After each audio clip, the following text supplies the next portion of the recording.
Yo, what's going on, Blackish fam? It's your boy B coming at you with another reaction on this cold January day. Hope everyone's off to a good new year. Really excited about this one. I like Cordae. I'm not that familiar with his music. Really started listening to him when I heard that response to J. Cole's 1985.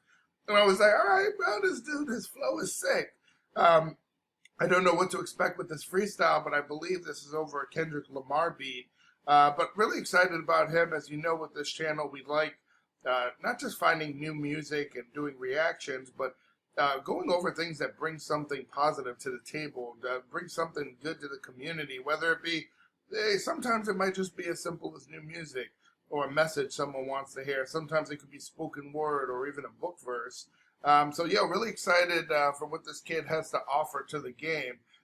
And I understand, he's got a new album coming out like a week or two. So don't forget to like and subscribe. As soon as Cordae's new album comes out, we're on it. We're going to do an immediate reaction. I'm actually looking forward. I consider myself a fan now, and I'd love to check out some of his work. Let's get to it. I haven't been disappointed with this cat yet. He's a young cat, if I'm not mistaken, early 20s. Probably come in like a January 14th. Get y'all shit together, nigga. Oh, y'all really took the bait too. Y'all really took the bait too. Nah, I got y'all. Yeah. Who would have ever imagined or fathomed that we would actually make it off of rapping? I had a feeling that this all would happen. God's timing is perfect. The last song was about finding your purpose. This one start rewinding my verses. Yo, listen to what he's saying, bro. He's saying this is gonna be classic, right? He said, "Yo, the last album, it was about finding your purpose, right? I was trying to see what my direction was, understand my vision. But this one, you're gonna start rewinding my verses. You're really gonna want to hear what I have to say. I'm bringing something different." Yo, that's saying a lot, bro. He's like saying, yo, this is gonna be classic, bro. Y'all gonna be going over this for years to come. This one start rewinding my verses, you'll find a deeper message. Been this way since my preconception. Before I meet the weapon, before I was touring Gerard Higgins, before I was tripping, before I exited mental prisons, before the auditions, y'all all fake. I use you niggas as bait, okay, that's law 8. Belief in myself, that's raw fate. I've been seen. I don't know exactly what he's saying, but let me make sure I got this right. He said, "Yo, I used to use you niggas as bait. Okay, there's law 8. Now, if I'm getting this right, this is sick. But the Eighth Amendment, is it prevents against cruel and unusual punishment, right? So excessive fines, the punishment has to be proportionate to the crime. If he's doing this, like he's saying, yo, it's cruel and unusual punishment. What I'm doing to these other cats, right? I use you niggas as bait. Man, if I got that right, he's sick. And if that's not what he said, I'm sick. Maybe I should be a lyricist, right? Do your moves, okay, that's Spygate. I love to gamble with high stakes and learn from every loss that I learn take. From everything, my mistakes right? Are beautiful. Twitter nigga in the office cubicle commentating on black music. How foolish, you must have just skimmed through it. How could you relate to it? Yo, reminds me of what Jay-Z said, right? If you're familiar with the Renegade with Eminem. Yo, he said, "Do you fools listen to music or do you just skim through it? I'm influenced by the ghetto you ruined," right? And he's saying, yo, just Twitter niggas, right? Trigger finger, what did Meek Mill say? Trigger fingers turn to Twitter fingers. And this cat's in an office cubicle commentating on black music, right? And you get this a lot. You get people that are writing articles for these publications or these millennial hipsters that have spent years in a university. They're coming off and they're basically, it's like, bro, you think you're qualified? You think you're qualified to comment on hood music when you don't understand the perspective? There's a lot of things that have double meanings. It might even be a triple meaning if you're from the hood. And if you can't relate to it, bro, you're probably not qualified to speak on it. The type of niggas I hate. Worldwide tours, I be filling rooms. I do it for the kids that be feeling dope. Yo. He's saying, yo, is that a world tour or your girl's tour, right? No, but he's saying, I be filling rooms. Forget the worldwide tours. with people who barely know who you are, I like to interact and I like to speak directly to people that I know are feeling me. Yo, sick. Coming from a dude that's, I don't know how old he is, but he doesn't look like he's pushed 25 yet. That's sick. The perspective, the approach to life is sick already. Kind of reminds me of like a young J. Cole. Pills and shrooms all still consumed. Pitchfork writers born with a silver spoon. There he goes right there, right? You got these pitchfork writers, and they're born with a silver spoon. For those that are younger cats that might not understand the reference, there was a show called Silver Spoons. I forget the I forget the hook, but basically Mr. Drummond adopted two black kids from the hood, right? What you talking about, Willis, right? And Arnold and Willis.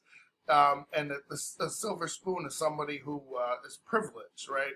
They don't necessarily have to be born into wealth, but nonetheless, they don't have to worry about much. The expression is they're born with a silver spoon. And he's saying, yo, these are the writers for Pitchfork, right? Now, people that we were just commenting on this. There are people that aren't qualified to judge your work, that come from a different position in life. And unfortunately, that's what we have to deal with a lot of these blogs and articles online. Sick. For the deep thinkers, yeah. I might take a trip to LA Leakers. I might press the button and end discussion of who's the best. Yeah, under 25, I had a conversation to rest. Even under 30, I was young and dirty, getting money early. Hickory Hill apartments, one bedroom, one bed shared with 4 people. Ooh, the struggle. Futon couch, my mom and little bro could vouch. Yeah. Hard times make it man. I was 15 taking Zans, dropping mixtapes and creating plans. Yo, that reminds me of a quote. You know, he said, hard times maketh man. There's always a quote that I reference that says, calm waters don't make strong sailors, right? For a man to truly show his potential, it's normally when I think you're backed against a wall, right? When you have no other option but to succeed is when you succeed. And I know it's a bit off topic, but we can look at times in history where they say strong men, you have a dynasty where there's struggle, right? There's whatever, wildfires, lack of food, and the men step up to the challenge. They become strong men, they rule, they handle ruling well. But when life is too easy, or you see this a lot with people that come from wealth, and their kids they never want anything, right? They never need anything. They don't have to fight for anything. Well, it creates weaker men, and that next generation is typically weak. And then that cycle continues. So that's why people say, hard times maketh man. It's the easy times that actually, even though you think you're in this position of doing really well, you're not setting up the future generations. It's sick. In just 4 words, he was able to say that. Just sick, especially for his position in life right now, especially just going after talking about the times they struggled living in a 1-bedroom, his mom and his little bro. Yo, that's sick. He said, yo, when I was 15, I was taking Zans, dropping mixtapes, and creating plans. I've been on this, bro. I might be young, but I'm not some young buck in the game. I've been putting in this work. Sick. Manifestation, God's creation. My step pops is in the nation. Learn moderation. Ooh, now, as he talking was his, and if you understand, please leave it in the comments. He said, my stepfather was in the nation. Is he referring to the Nation of Islam? Right? Where Malcolm X and Louis Farrakhan. If so, that would explain where a lot of his knowledge came from. Man, those Muslims don't play, bro. They understand their history. And they don't play. They will pass it on, just like I'm trying to pass on knowledge to the next generation through this channel. It's sick. But I think he said something about, learning discipline. And if you know anything about the Nation of Islam, they don't play those games, boy. So you might have learned moderation, right? They say everything's okay in moderation, but it does teach you discipline. Choosing what you need to choose to get forward ahead in life versus immediate gratification. Creating plans, manifestation, God's creation. My step pops is in the nation. Learn moderation.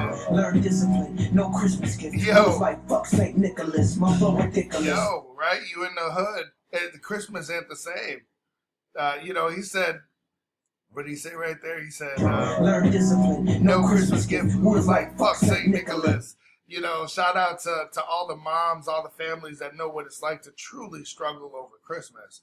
I tell the story to my kids now. What my mom used to do is she said there was an island of misfits, and when kids were bad, they had their toys taken away from them, regardless of the shape they were in. So I would go around the house looking for my toys from the island of misfits, and I might find a truck, but it only has 3 wheels.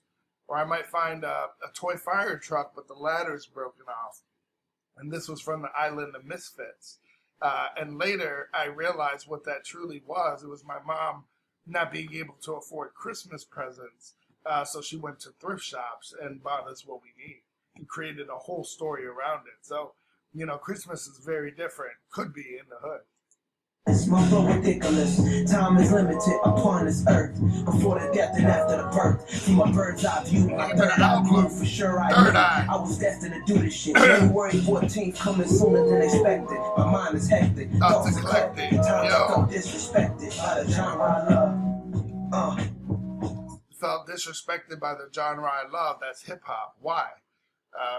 Some would argue that hip hop perpetuates this cycle of poverty and discrimination in the hood.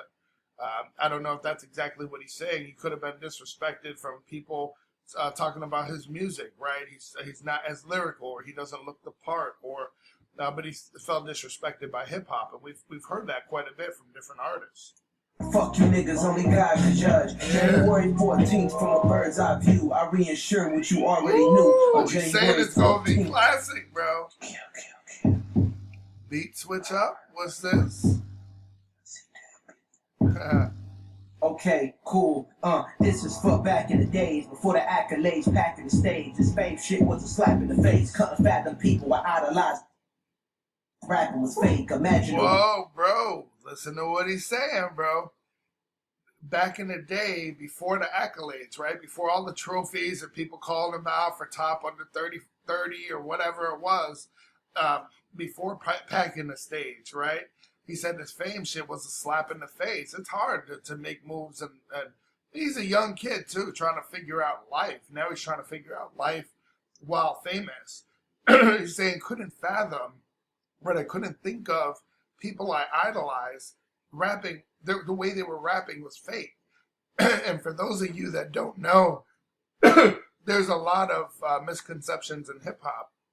A lot of your favorite rappers, they're not exactly who they think they are. A lot of them have a history of acting, and a lot of these approach it as a game, and they're manipulating the masses, right? There was a movie out called CB4. You'll hear Black Thought reference it in his famous freestyle. He said, how much CB4 can we afford?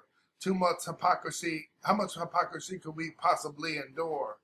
I guess nobody working on the cure, my young boy. Y'all just regular. I'm an apex predator. Brim stay fresh, feathered up. Woo, sick with that. Love that freestyle.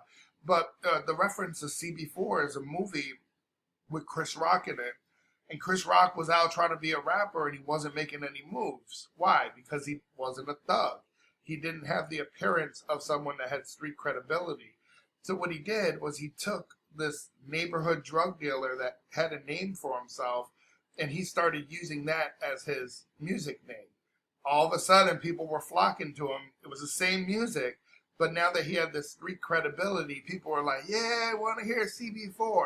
So that's what a CB4 rapper is. And we've seen other people do this. In fact, that movie is very similar to the come up of Rick Ross. A lot of people were surprised when photos started surfacing, and Rick Ross was a correctional officer. He wasn't some dude out here moving weight, right? He wasn't out here like a thug. This dude was out here locking brothers up, and I'm sure he's got some stories of dirt he did while he was locked up. But what did he do? He created this persona of a drug dealer that was in the game, Rick Ross, the real Rick Ross. And he started making music under that name, and he built a lifestyle for himself. Well, what happened? He didn't get canceled, right?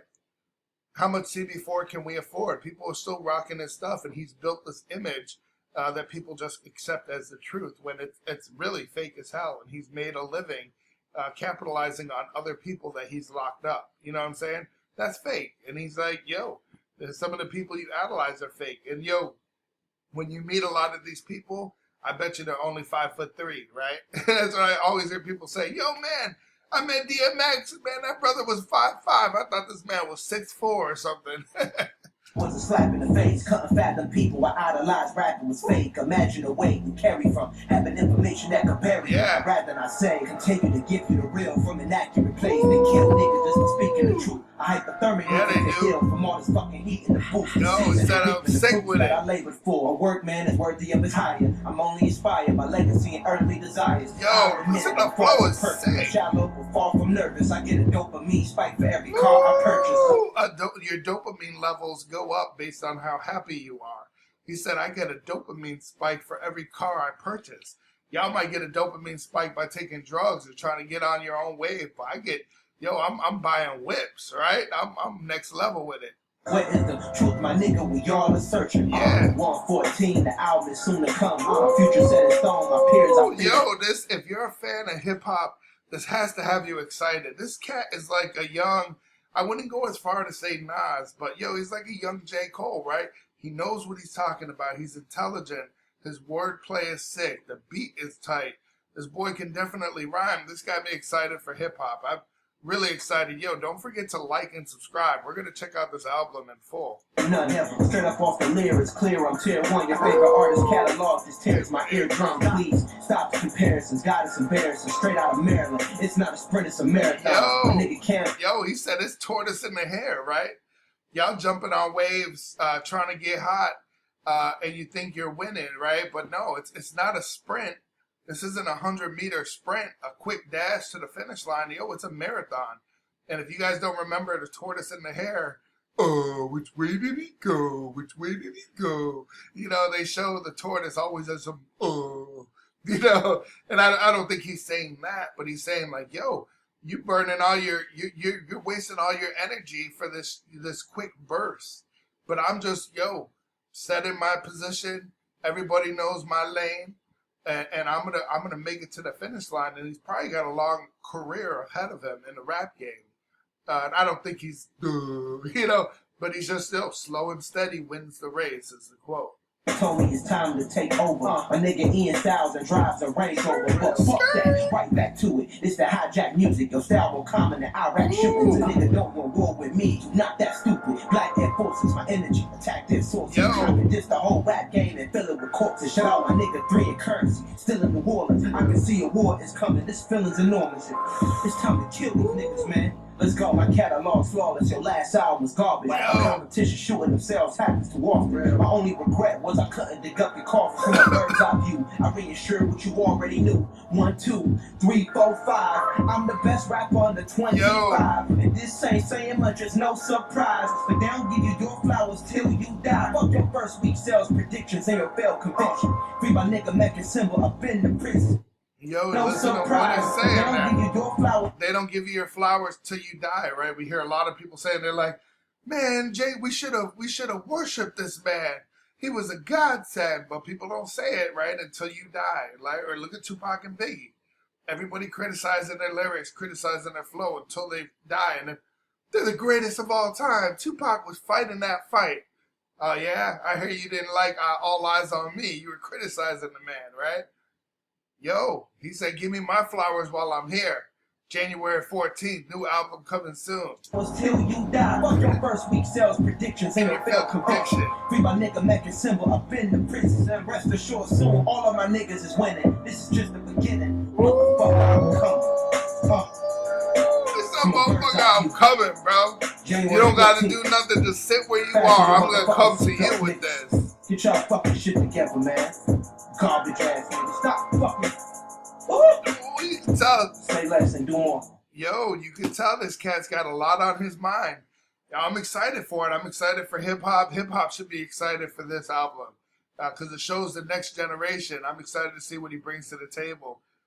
Don't forget to like and subscribe. Let's get it. I'm definitely going to get into some more of his work, but man, I'm waiting for that new album to drop. It's going to be sick.